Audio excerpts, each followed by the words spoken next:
चुंबकीय क्षेत्र में आवेशित कण की गति पर आधारित कुछ घटनाओं में से थर्ड फिनोमिना पढ़ना चाहते हैं। और ये थर्ड फिनोमिना जो होता है इसको बोला जाता है मैग्नेटिक बॉटलिंग।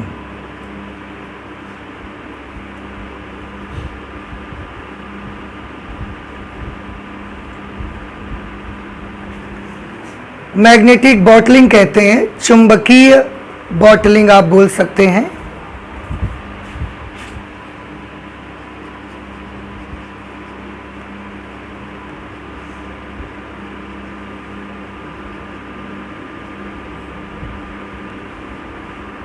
क्या होती है ये चुंबकीय बॉटलिंग की घटना? तो देखिए मैं आपको बताता हूँ, ये बड़ा इंटरेस्टिंग है। एक्चुअली मैग्नेटिक बॉटलिंग की जो फिनोमिना है उसका यूज़ हम न्यूक्लियर फिजिक्स में करते हैं, जो हमारी नाभिकीय भौतिकी होती है। न्यूक्लियर फिजिक्स में इसका क्या यूज़ है? इसका ये यूज़ है, एक्चुअली जब आप न्यूक्लियर फिजिक्स पढ़ेंगे तो उसमें एक घटना आपको पढ़ने को मिलेगी, इसका नाम होगा नाभिकीय संलयन। क्या नाम होगा उस घटना का? नाभिकीय संलयन, न्यूक्लियर फ्यूजन इसका नाम होगा। इसमें क्या होता है? इसमें एक्चुअली होता ये है कि अगर हम छोटे छोटे नाभिकों को, छोटे छोटे नाभिक हैं हमारे पास, उनको अगर हम आपस में मिला करके उनको आपस में फ्यूज़ करा दें, एक दूसरे में उनको हम कंबाइन कर दें, मिला दें, देखो मिलेंगे नहीं वो आपस में। क्यों? क्योंकि दोनों ही क्या है? नाभिक। और नाभिक पर कैसा चार्ज होता है? प्लस। तो एक प्लस दूसरे प्लस से कंबाइन नहीं होता। लेकिन अगर हम नाभिकों को, छोटे छोटे नाभिकों को आपस में फ्यूज़ करा दें, उनको आपस में मिला दें और मिला करके उनसे हम एक बड़ा नाभिक बना दें, छोटे छोटे नाभिक मिलेंगे तो बड़ा नाभिक बनेगा, उनसे एक बड़ा नाभिक बना दें, तो हम देखते हैं कि उससे बहुत सारी एनर्जी निकलती है, बहुत सारी एनर्जी निकलती है। एक नाभिकों में एक घटना और भी होती है जिसको बोलते हैं नाभिकीय विखंडन। उसमें हम बड़े बड़े नाभिकों को तोड़ के छोटे छोटे नाभिकों में बदलते हैं। तो अगर हम नाभिकों को तोड़कर छोटे छोटे नाभिकों में बदलते हैं तो इस घटना को बोलते हैं नाभिकीय विखंडन। और इसमें भी बहुत ऊर्जा निकलती है, बहुत एनर्जी निकलती है। लेकिन अगर हम छोटे छोटे नाभिकों को मिला करके बड़ा नाभिक बना देना तो इस घटना में भी बहुत एनर्जी निकलती है। और पहले वाली घटना की तुलना में इसमें कई गुना ज़्यादा ऊर्जा निकलती है।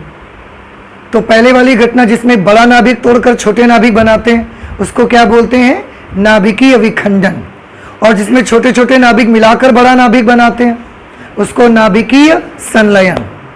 इन दोनों घटनाओं में जब आप डिटेल स्टडी करेंगे इसकी तो आपको पता लगेगा कि इन दोनों घटनाओं में से जो नाभिकीय संलयन की घटना है, जिसमें छोटे छोटे न्यूक्लियस को जोड़ करके हम एक बड़ा न्यूक्लियस बनाते हैं, इस घटना में बहुत ऊर्जा निकलती है।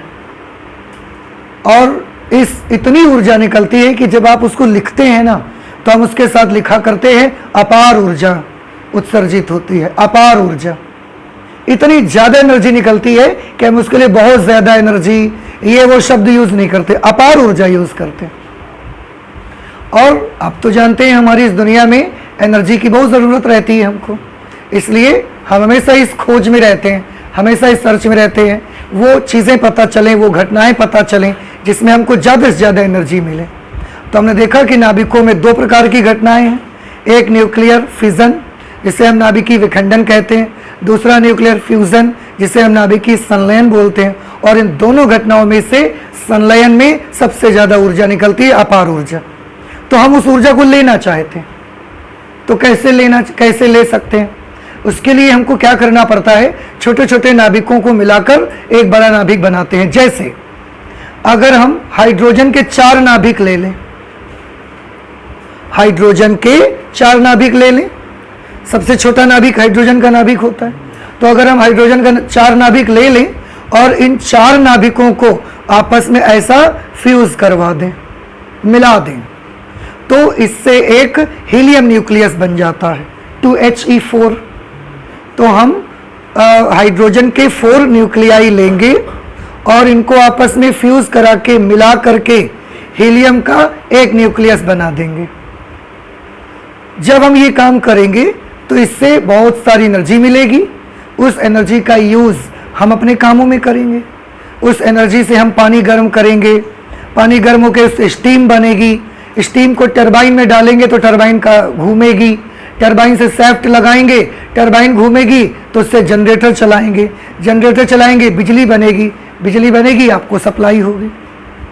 तो हम उस एनर्जी को लेना चाहते हैं कि 4 हाइड्रोजन नाभिक मिलें और एक हीलियम न्यूक्लियस बन जाए और अपार ऊर्जा देगा, बहुत देर तक जनरेटर चलेगा और बहुत इलेक्ट्रिसिटी आपको मिलती रहेगी।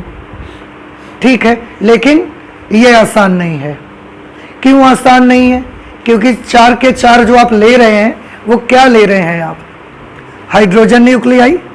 हाइड्रोजन न्यूक्लियस अगर आप लेंगे तो न्यूक्लियस तो सब कैसे होते हैं? Positive charge. तो अगर 4 आपने लिए हैं तो सारे के सारे पॉजिटिवली चार्ज्ड हैं। अब चारों को हमको मिलाना है, नजदीक लाना है, उनको मिलाना है। हो नहीं सकता। क्यों? क्योंकि ये भी प्लस है और ये भी प्लस है। अगर उनको नजदीक लाने का प्रयास भी करते हैं हम तो वो एक दूसरे को क्या करना शुरू कर देते हैं? प्रतिकर्षित करना शुरू कर देते हैं और ऐसा नजदीक आ नहीं पाते, इतनी दूर से ही रिपेल करके वापस लौट जाते हैं। तो हम मिला नहीं पाते फिर उनको। अब अगर उनको मिलाना है तो हमें क्या करना पड़ेगा? आप भी समझ रहे हो कि और ज्यादा एनर्जी उनको मिलाने के लिए चाहिए। जब ज्यादा एनर्जी से भेजोगे तो वो एक दूसरे में फ्यूज हो जाएंगे और उसके बाद जब वो मिल जाएंगे तो आपको एनर्जी मिलेगी। लेकिन जब तक वो आपस में फ्यूज नहीं होंगे कुछ नहीं हो सकता। तो कैसे फ्यूज करें? तो आंसर है उनको एनर्जी दो। जितनी ज्यादा से ज्यादा एनर्जी दे दोगे, अभी वो इतना नजदीक तक जाते हैं वापस लौट जाते हैं, आप और ज्यादा एनर्जी दीजिए। तो जब एनर्जी देते हैं हम उनको तो वो वाइब्रेट करते हैं, ऐसे ऐसे कंपन करना शुरू कर देते हैं, कंपन करना शुरू करते हैं। अभी ऐसा कंपन करते हैं, हम और थोड़ी ज्यादा एनर्जी दे देंगे तो ऐसे ऐसे कंपन करने लगेंगे, हम और ज्यादा एनर्जी दे देंगे तो और तेज कंपन करने लगेंगे। तो हम इतनी एनर्जी उनको देना चाहते हैं, इतनी एनर्जी उनको देना चाहते हैं कि वो इतनी जोर से वाइब्रेट करें और वाइब्रेट करने के बाद वो एक दूसरे में ऐसा मिल जाए आकर के, और इसके बाद वो अलग नहीं हो, एक दूसरे के प्रतिकर्षण बल के विरुद्ध चले और एक दूसरे से आकर फ्यूज हो जाए, मिल जाए। ये हम चाहते हैं। तो ठीक है, एनर्जी देना चाहते हैं भाई, देंगे। एनर्जी लेना है अगर उससे हमको, अब क्योंकि हमको हमारे दिमाग में तो ये है ना कि अगर ये फ्यूज करा दिया हमने एक बार तो इससे हम बहुत सारी एनर्जी ले सकते हैं। तो ठीक है, ये काम हम करना चाहते हैं। उसके लिए हाइड्रोजन न्यूक्लियस को हम एनर्जी देंगे। एनर्जी देने का तरीका क्या है? किसी को भी एनर्जी देने का हमारा सबसे इजी तरीका है, उसको गर्म कर दो, उसको हीट कर दो, उसके पास इतनी एनर्जी आ जाएगी कि उनके वाइब्रेशंस का एम्पलीट्यूड बढ़ेगा और बढ़ करके वे एक दूसरे में फ्यूज हो जाएंगे। तो ठीक है, आग जलाओ, गर्म करना है, आग जलाओ, हीटर चलाओ, किसी से तो गर्म करोगे ना, जो भी आपका तरीका है। हमने सारे तरीके यूज कर लिए, सब तरह से हमने उसको गर्म भी कर लिया, लेकिन हमने क्या देखा कि अभी भी हाइड्रोजन न्यूक्लियस फ्यूज नहीं कर पाए हम, आपस में उनको हम संलयित कर ही नहीं पाए, कितना भी गर्म कर लो आप। इसका मतलब है हमारी इस दुनिया में हमने जो भी तरीके यूज किए हाइड्रोजन के न्यूक्लियस को गर्म करने के लिए, उन तरीकों से एनर्जी देकर हम हाइड्रोजन न्यूक्लियस को फ्यूज नहीं करवा सकते। इसका मतलब क्या निकलता है? इसका मतलब ये निकलता है कि कोई और तरीका है, या हो सकता है हाइड्रोजन न्यूक्लियस को फ्यूज होने के लिए और ज़्यादा हीट की ज़रूरत है और उतनी हीट हम दे नहीं पा रहे हैं। तो हमने चेक किया, कैलकुलेट किया कि आखिरकार हाइड्रोजन न्यूक्लियस को कितनी हीट देंगे तो ये फ्यूज होगा। कैलकुलेशन किया गया उसके लिए, और by calculation we come to know कि हाइड्रोजन न्यूक्लियस को अगर आपको एक दूसरे में फ्यूज करवाना है, संलयित करवाना है, तो उसके लिए जितना टेम्परेचर चाहिए, इतनी हीट चाहिए कि वो टेम्परेचर बढ़ा दे। कितना? आंसर है 10 लाख टेम्परेचर कर दे, 10 लाख डिग्री टेम्परेचर कर दे, 1 करोड़ डिग्री टेम्परेचर कर दे उसका। और हमारे पास इस दुनिया में कोई ऐसा ईंधन नहीं है, लकड़ी गैस कुछ भी जला लो आप 10 लाख टेम्परेचर नहीं पहुंचा सकते। और इसीलिए आप हाइड्रोजन न्यूक्लियस को 10 लाख डिग्री तक गर्म नहीं कर सकते, और इसीलिए आप उन्हें संलयित नहीं कर सकते। आ गई प्रॉब्लम? संलयित करेंगे तो एनर्जी निकलेगी ना। और हमारी इस दुनिया में ऐसा कोई फ्यूल ही नहीं हमारे पास जिस फ्यूल को हम जलाएं और उससे हाइड्रोजन न्यूक्लियस को इतना गर्म कर दें कि उनका टेम्परेचर 10 लाख पहुंच जाए और वो फ्यूज होके हमको एनर्जी दे सकें। पॉसिबल नहीं था। अब क्या करते हैं? और हमने ये भी देखा कि इतना टेम्परेचर 10 लाख 1 करोड़ डिग्री का जो टेम्परेचर है ना, इतना टेम्परेचर हमारी दुनिया में कहीं नहीं हो सकता। ईंधन ही नहीं हमारे पास ऐसा। कोई भी लकड़ी जला लो इतना गर्म नहीं होती, आप गैस कितना भी जला लो इतना गर्म नहीं हो सकती। पर एक जगह हमको इतना टेम्परेचर मिलता है, कहाँ? सूर्य में। और यही रीजन है कि सूर्य में हाइड्रोजन के नाभिक हैं। तो सूर्य का टेम्परेचर 10 लाख है, इससे भी ज्यादा है। तो वहां पर हाइड्रोजन न्यूक्लियस क्या होते रहते हैं? टेम्परेचर इतना ज्यादा है कि वहां हाइड्रोजन न्यूक्लियस मिलते रहते हैं और बहुत सारी एनर्जी निकलती है। और इतनी एनर्जी निकलती है कि आपसे छुपा नहीं है, इतनी सारी एनर्जी निकलती है। तो सूर्य में इतनी अपार ऊर्जा का स्रोत क्या है? आंसर है नाभिकीय संलयन। वहां पर हाइड्रोजन के छोटे छोटे नाभिक आपस में फ्यूज होते रहते हैं और फ्यूज होके हीलियम नाभिक बनाते रहते हैं। और ये अपार ऊर्जा जो आप देख रहे हैं कि आपको कितनी एनर्जी यहां जमीन तक आती रहती है, अर्थ तक, वो सब इसी कारण से है। लेकिन वहां का टेम्परेचर भी सुइटेबल है, 10 लाख से हो जाता है। हमारे यहाँ का टेम्परेचर 10 लाख नहीं कर सकते, तो फ्यूज नहीं करवा पा रहे हैं। तो कैसे करें? उसके लिए हमारे पास एक तरीका है। सूर्य के पास अपना तरीका है, हमारे पास अपना तरीका है। हाँ, एक चीज और, अगर हम ये काम करवा पाए ना कि हाइड्रोजन के न्यूक्लियाई को हम फ्यूज करवा दें, तो आप ये समझ लीजिए ये इतना, इससे जो एनर्जी मिलेगी, इससे अच्छी एनर्जी इस दुनिया में कहीं है ही नहीं। क्यों? क्योंकि ये एनर्जी जो आपको मिलेगी नाभिकीय संलयन से, ये एनर्जी सबसे ज्यादा नीट एंड क्लीन एनर्जी होगी। ये एनर्जी सबसे ज्यादा नीट एंड क्लीन होगी। आप दुनिया में और कुछ भी जलाइए, उसमें कार्बन निकलता ही है, कार्बन उसमें से निकलता ही है, पोल्यूशन फैला ही गई हो। दूसरा, रेडियो एक्टिविटी मटेरियल्स में होती है अगर आप विखंडन करवाते हैं तो। लेकिन नाभिकीय संलयन एक ऐसी क्रिया है जो बहुत ही नीट एंड क्लीन एनर्जी इससे निकलती है। इसमें कोई रेडियो एक्टिविटी नहीं है, इसमें कोई कार्बन का इन्वॉल्वमेंट नहीं है। इसलिए इससे जो एनर्जी आपको मिलेगी ना, बड़ी साफ सुथरी एनर्जी होगी और इतनी नीट एंड क्लीन एनर्जी कहीं मिल नहीं सकती। तो खूबियां बहुत हैं, अपार ऊर्जा मिलने वाली है, एनर्जी भी नीट एंड क्लीन है। इतनी अच्छी एनर्जी कहीं मिल नहीं सकती आपको। लेकिन प्रॉब्लम हमारे पास है कि हम कर नहीं सकते। और ये सबसे बेस्ट एनर्जी होगी। और सबसे बेस्ट कौन यूज करता है? आंसर है सबसे बेस्ट नेचर यूज करता है, भगवान यूज करते हैं। सबसे बेस्ट चीज नेचर ही यूज करता है। तो सूर्य में उन्होंने यही यूज किया है। कोई लकड़ी नहीं जलाई उन्होंने, कोई सीएनजी एलपीजी कुछ नहीं जलाया। उन्होंने हाइड्रोजन का सीधे क्या करवाना शुरू कर दिया? संलयन। और उससे एनर्जी बना रहे हैं, देखो। तो हमारा जो नेचर है ना, वो जो भी चीज यूज करता है वो बेस्ट यूज करता है। जो भी चीज यूज करता है उसको देख देख कर, उसकी नकल कर करके हम लोग चीजें यूज करने लगे। लेकिन हम लोग बेस्ट नहीं कर पाते, सबसे बेस्ट वही करता है। खैर, हमारा तो मेन मकसद है कि हम ये करवा कैसे सकते हैं, क्योंकि एनर्जी तो हम लेना चाहते हैं। तो हमने देखा कि 10 लाख डिग्री तक टेम्परेचर पहुंचाने का सूर्य के अलावा हमारे पास एक और मेथड है। क्या मेथड है? कि एक नाभिकीय बम यहां फोड़ दो। नाभिकीय बम मतलब एटम बम, परमाणु बम, ये फोड़ दो आप यहां। हाँ, और जिस स्पेस में परमाणु बम फोड़ा जाएगा, एटम बम को चलाया जाएगा, उस स्थान का टेम्परेचर, उस जगह का टेम्परेचर 10⁷ पहुंच जाएगा। 10 लाख पहुंच जाएगा वहां का टेम्परेचर। और 10 लाख टेम्परेचर पहुंचेगा, फिर उसमें हम हाइड्रोजन नाभिक डाल देंगे और वह फ्यूज होके संलयन होगा और उससे फिर और ऊर्जा निकलना शुरू हो जाएगी। लेकिन उसके लिए पहले क्या करना पड़ेगा आपको? उसके लिए एक एटम बम, एक परमाणु बम, एक नाभिकीय बम, ये एक ही बम के नाम है, 3 बम नहीं लगाने आपको। एटम बम, उसी का दूसरा नाम परमाणु बम, उसी का एक तीसरा नाम है नाभिकीय बम।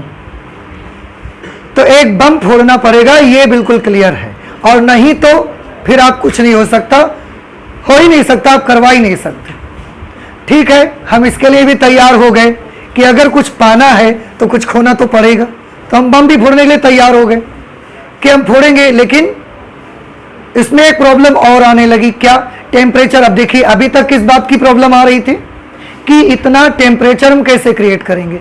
हमारे पास 2 प्रॉब्लम थी, एक ये कि इतना ज़्यादा टेम्परेचर हम क्रिएट कैसे करेंगे। ये प्रॉब्लम सॉल्व हो गई आपकी। कैसे सॉल्व हो गई? उसके लिए क्या करना पड़ेगा? हमें परमाणु बम फोड़ेंगे और फिर टेम्परेचर सन के बराबर पहुंच जाएगा, और सन के बराबर जब टेम्परेचर पहुंच जाएगा तो फिर हाइड्रोजन न्यूक्लियस फ्यूज हो जाएंगे। अब दूसरी प्रॉब्लम सुनिए क्या है। दूसरी प्रॉब्लम हमारे पास ये है, जैसे आपको चाय बनानी होती है, आपको खाना बनाना रहता है, चाय बनानी है, नॉर्मल सी बात है। आपको अगर चाय बनानी है तो आप क्या करते हो? आपको 2 चीज़ें चाहिए। एक तो हीट चाहिए आपको, ताकि वो पानी, जिस पानी में आप चाय बनाओगे तो वो हीट उसको क्या कर सके, 100 डिग्री तक गर्म कर सके। 100 डिग्री तक गर्म करेगा, पानी खौलेगा, चाय बनेगी। दूसरी चीज़ आपको क्या चाहिए? एक ऐसा बर्तन चाहिए, एक ऐसा कंटेनर चाहिए जिस बर्तन में हम पानी डालेंगे, सारा सामान डालेंगे चाय बनने का, और फिर उसमें हीट जलाएंगे और चाय बनेगी। ऐसे ही हाइड्रोजन के नाभिकों को हम 10⁷ डिग्री तक गर्म करना चाहते हैं, तो इसके लिए भी हमें 2 चीज़ें चाहिए। पहली बात तो क्या चाहिए? उसको गर्म करने वाली हीट चाहिए हमको। दूसरा हमको क्या चाहिए? एक बर्तन चाहिए जिसमें हम बहुत सारे हाइड्रोजन के नाभिकों को भर देंगे और उसके बाद उसको गर्म करके वो सब मिला देंगे आपस में। तो एक प्रॉब्लम अभी तक हमने सॉल्व कर दी, टेम्परेचर वाली। उसके लिए हम परमाणु बम फोड़ देंगे तो टेम्परेचर 10⁷ पहुंचा देगा वो। अब दूसरी प्रॉब्लम कौन सी बची? बर्तन वाली, टेम्परेचर, कंटेनर। हम ऐसा कंटेनर कहां से लाएंगे जिसमें हम हाइड्रोजन के नाभिकों को भरेंगे और फिर परमाणु बम भी वहीं फोड़ेंगे, उसी के भीतर 10⁷ टेम्परेचर पहुंचेगा। मैं आपको बताऊं, हमारे पास जितने भी मटेरियल हैं, कितना भी हार्ड मटेरियल का आप बर्तन बना लो, कितना भी हार्ड मटेरियल से आप बर्तन बना लो, लेकिन हार्ड से हार्ड मटेरियल भी आप यूज कर लोगे ना, तो भी 10⁴ डिग्री तक टेम्परेचर पहुंचता है, वो बर्तन गल जाएगा। समझ रहे हैं हमारी बात? 1000 10,000 डिग्री तक जैसे ही ताप पहुंचेगा वो बर्तन गल जाएगा। अब आपने क्या किया? एक बहुत कठोर मटेरियल का बर्तन बनाया, उसके अंदर आपने हाइड्रोजन के नाभिक भी भर दिए। भरने के बाद उसमें बम फोड़ दिया आपने। उसका टेम्परेचर कितना पहुंच जाएगा? 10⁷, और वो बर्तन 10⁴ से ज़्यादा सहेगा नहीं। तो जैसे ही टेम्परेचर बढ़ना शुरू होगा, 10⁴ में ही वो बर्तन क्या हो जाएगा? गल जाएगा, और उसके अंदर भरे हाइड्रोजन के नाभिक सब ऐसा फैल जाएंगे, दूर चले जाएंगे, और 10⁷ पहुंचते पहुंचते सब हाइड्रोजन के नाभिक कहाँ चले गए? दूर चले गए। तो फ्यूज नहीं हो सकता, बर्तन नहीं ला सकते हम। तो फिर अब टेम्परेचर बना पाए तो बर्तन नहीं है हमारे पास। तो हमने उस वक्त मैग्नेटिक बॉटलिंग का इस्तेमाल किया। और अब आप देखिए कि कैसे हमने ये किया और हाइड्रोजन नाभिक संलयित होंगे। उसके लिए हमने क्या किया? मैग्नेट की 2 कॉइल्स बनाई हमने। एक कॉइल बनाई नॉर्थ पोल और एक इलेक्ट्रिकल कॉइल बनाया साउथ पोल। ये हमने इस तरह से, ऐसे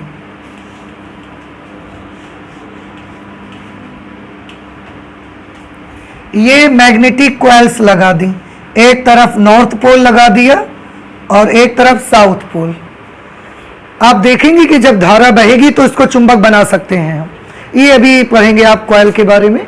अभी आप बस इतना समझ लो कि इलेक्ट्रिकल कॉइल हमने बना दी है, और ये इलेक्ट्रिकल कॉइल में एक तरफ नॉर्थ पोल बन जाएगा, एक तरफ साउथ पोल। जैसा एक कॉइल इस दीवार पे लगा देंगे हम, एक कॉइल इस दीवार पे लगा देंगे, आमने सामने दोनों को, और इनमें ऐसा करंट फ्लो करेंगे कि एक कॉइल में उत्तरी ध्रुव बनेगा और एक कॉइल में चुंबक का दक्षिणी ध्रुव बन जाएगा। ये इलेक्ट्रिकल कॉइल्स हमने बना दी। अब इन दोनों कॉइल्स के बीच में चुंबकीय क्षेत्र बनेगा। वो चुंबकीय क्षेत्र कैसा बनेगा? तो वो चुंबकीय क्षेत्र ऐसा बनेगा, देखिए ऐसा चुंबकीय क्षेत्र बनेगा।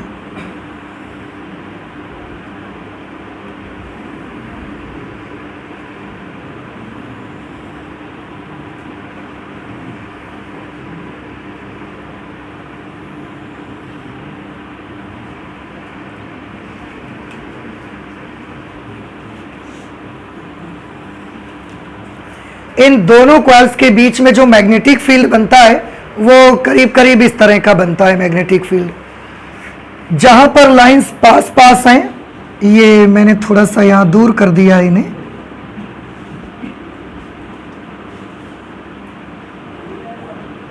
ये इस तरीके से जहां पर चुंबकीय बल रेखाएं पास पास हैं वहां चुंबकीय क्षेत्र कैसा होगा? प्रबल। और जहां पर चुंबकीय बल रेखाएं दूर दूर हैं वहां पर चुंबकीय क्षेत्र कैसा होगा? दुर्बल।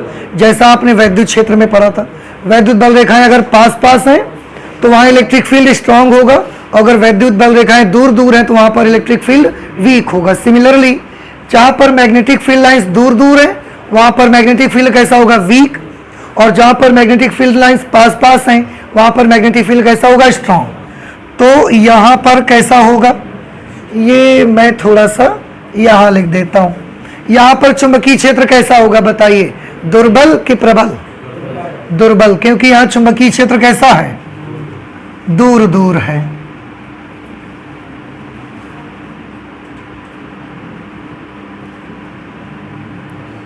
यहां पर वीक मैग्नेटिक फील्ड है। और इन जगहों पर कैसा मैग्नेटिक फील्ड है? इन जगहों पर स्ट्रॉन्ग मैग्नेटिक फील्ड मिलेगा आपको। इन जगहों पर स्ट्रॉन्ग मैग्नेटिक फील्ड मिलेगा आपको। इस तरह से तो हमने एक कॉइल इस दीवार पे लगा दी, एक कॉइल इस दीवार पे लगा दी, और इसके बीच में जो जगह है ना, यहां पर खूब सारा चुंबकीय क्षेत्र बन गया। इस तरह का मैग्नेटिक फील्ड तैयार हो गया। इसके बाद हमने क्या किया? हाइड्रोजन ली बहुत सारी, और उस हाइड्रोजन को हीट करके इतना हीट कर दिया कि उसका आयोनाइजेशन हो जाए। आयोनाइजेशन मतलब आयनीकरण उसका हो जाए, अर्थात उसके परमाणुओं से इलेक्ट्रॉन क्या हो जाए? निकल जाए। अब हाइड्रोजन के परमाणु में एक ही इलेक्ट्रॉन होता है, एक ही प्रोटॉन होता है, तो जैसे ही एक इलेक्ट्रॉन निकलेगा उसमें क्या बचेगा? प्रोटॉन, और वो हाइड्रोजन का नाभिक होगा। ऐसा हाइड्रोजन के नाभिक हम बहुत सारे बना लेते हैं, और उन हाइड्रोजन के नाभिकों को यहां पर हम ऐसा फेंक देते हैं, भेज देते हैं यहां पर ऐसा। अब वो हाइड्रोजन नाभिक जब जाएंगे तो हाइड्रोजन नाभिकों के पास किस प्रकार का चार्ज है? Positive charge. तो वो जब जाते हैं तो ये कहां पर प्रवेश कर गए? चुंबकीय क्षेत्र में। और आपको याद है कि अगर कोई आवेशित कण चुंबकीय क्षेत्र में प्रवेश करता है तो वो क्या करने लग जाता है? अगर लंबवत प्रवेश करेगा तो वृत्ताकार मार्ग में घूमने लग जाएगा, अगर थोड़ा तिरछा प्रवेश करेगा तो कुंडलिनी के मार्ग में घूमेगा, लेकिन उससे बाहर नहीं निकल पाएगा फिर वो। तो जैसे ये चार्ज पार्टिकल यहां से ऐसा जाएगा, ये क्या करना शुरू कर देगा? ये यहां जा करके ऐसा कुंडलिनी मार्ग में चलना शुरू कर देगा। और एक बार अगर चार्ज पार्टिकल इसमें प्रवेश कर गया तो आपने देखा है कि वो दोबारा उससे वापस बाहर नहीं आ सकता। जब तक आप चुंबकीय क्षेत्र लगा के रखोगे, चुंबकीय क्षेत्र खत्म कर दोगे तो अलग बात है, वो बाहर निकल जाएगा, लेकिन जब तक मैग्नेटिक फील्ड नहीं हटाओगे ये बाहर नहीं निकल सकता। हमेशा के लिए ये चार्ज पार्टिकल मैग्नेटिक फील्ड के अंदर अरेस्ट हो जाएगा, कैद हो जाएगा, ट्रैप हो जाएगा, फंस जाएगा, फिर वो बाहर नहीं आ सकेगा, इसी के अंदर घूमने लगेगा। तो इस तरह से हमने यहाँ पर बहुत सारे हाइड्रोजन के न्यूक्लियस लिए और इसके अंदर थ्रोन आउट कर दिए। तो जब हम इसके अंदर थ्रोन आउट कर देंगे, जैसा अभी मैं एग्जांपल में बताया कि एक कॉइल इस दीवार पे लगाई हमने, एक कॉइल इस दीवार पे, यहां बीच में क्या बन गया, बहुत सारा चुंबकीय क्षेत्र। अब बहुत सारा हाइड्रोजन लेके आए, यहां पर हमने डाल दिया बीच में इसका। अब वो सारे के सारे हाइड्रोजन न्यूक्लियस क्या करने लगेंगे, इसमें अपनी अपनी जगह पर रह करके ऐसा इस तरह से ये घूमना फिरना स्टार्ट कर देंगे और अब ये बाहर नहीं निकल सकते। तो सारे के सारे हाइड्रोजन न्यूक्लियस यहां बने रहेंगे।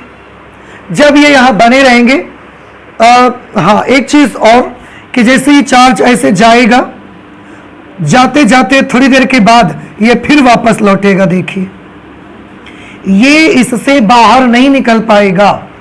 वैसे इसका टारगेट क्या है, तो आंसर ये चाहता है बाहर निकलना। भाई आप ही सोचिए, आपको अगर एक कोई किसी घर में आपको अगर बंद कर दिया जाए, चारों तरफ से घर बंद हो और उसके अंदर आपको बंद कर दिया जाए दरवाजे खिड़कियां सब, और उसके बाद आपको बोला जाए कि अब आप बाहर निकलो, तो आप क्या करोगे? जब बंदी कर दिया तो बाहर कहां से निकलेंगे? लेकिन फिर भी आप कोशिश तो करोगे ना, आप कोशिश करोगे और ढूंढोगे क्या? देखिए मैं बताता हूं आप क्या ढूंढोगे। आप ढूंढोगे कि इस घर में कौन सा दरवाजा, कौन सी खिड़की, कौन सी दीवार कमजोर है, उसी को तोड़ करके बाहर निकल जाया जाए, यही ढूंढेंगे आप।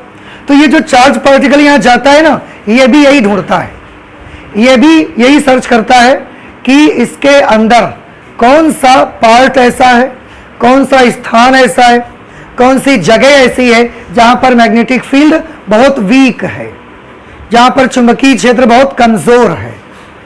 जहां पर कमजोर होगा वहां से हम बाहर निकल जाएंगे। ये चार्ज पार्टिकल भी यही चाहता है। तो कहां पर मैग्नेटिक फील्ड बहुत वीक है बताइए? बीच में। तो ये क्या करता है, एक तरफ से ऐसा चलता हुआ जाता है, ऐसा ये चलता हुआ गया। जब ये बीच में पहुंचा जा करके, इसने देखा कि बीच में मैग्नेटिक फील्ड वीक है, तो वैसे चलता हुआ बीच की तरफ पहुंचता है। जब बीच में जाता है उस वक्त यहां से क्योंकि चल के गया, उस वक्त इसमें गति का इतना जड़त्व आ चुकता है कि वो यहां अपने आप को रोक ही नहीं पाता और वो घूमते घूमते आगे निकल जाता है। आगे निकल के पहुंचा, यहां पर पहुंच गए, यहां पर मैग्नेटिक फील्ड कैसा हो गया, स्ट्रांग हो गया। तो फिर इसने पलटी मार दिया। क्यों? इसको जाना कहां पर है, जहां पर मैग्नेटिक फील्ड वीक है और वहां से तोड़ के ये बाहर निकल जाना चाहता है। तो ये फिर इसने पलटी मारी और फिर ये बीच की तरफ आना चाहता है। जब ये बीच में आया उस वक्त इसमें गति का जड़त्व इतना ज्यादा हो जाता है कि फिर वे अपने आप को रोक नहीं पाता और फिर आगे निकल जाता है। और ये वैसे ही पेंडुलम जैसे, आपके झूला जैसे, कि एक तरफ आप जैसे ही इसको खींच के छोड़ेंगे, जब यहां से आप खींच के छोड़ते हैं तो ये जब बीच में ऐसा आता है, माध्य स्थिति में आता है, तो इसमें गति का जड़त्व इतना ज्यादा बढ़ जाता है कि ये झूला, ये पेंडुलम अपने आप को रोक नहीं पाता और ये ऐसे आगे निकल जाता है। आगे निकल जाता है तो इसका वेग धीरे धीरे कम होने शुरू हो जाता है, वेग 0 होता है, फिर वापस लौटता है।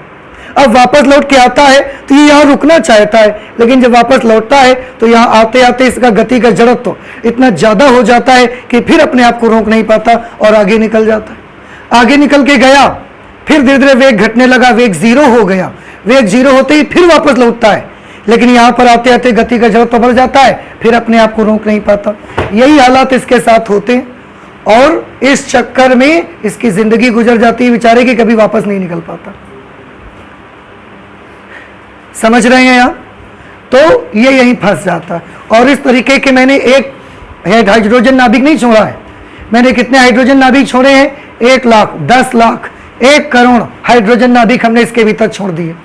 अब वो 1 करोड़ हाइड्रोजन नाभिक सब अगर यहां दीवारों में कॉइल्स लगाई है तो सब इतनी जगह पर ही रहेंगे। ये तैयार हो गया बर्तन। ये है वो कंटेनर जिसमें हमने एक जगह पर सारे हाइड्रोजन के नाभिक डाल दिए हैं और ये हाइड्रोजन के नाभिक अब यहां से बाहर भी नहीं जा सकते। देखो अब क्या करेंगे हम, अब क्योंकि सारे के सारे हाइड्रोजन नाभिक यहां पर है, अब लाकर बीच में हम एक एटम बम यहां फोड़ देंगे।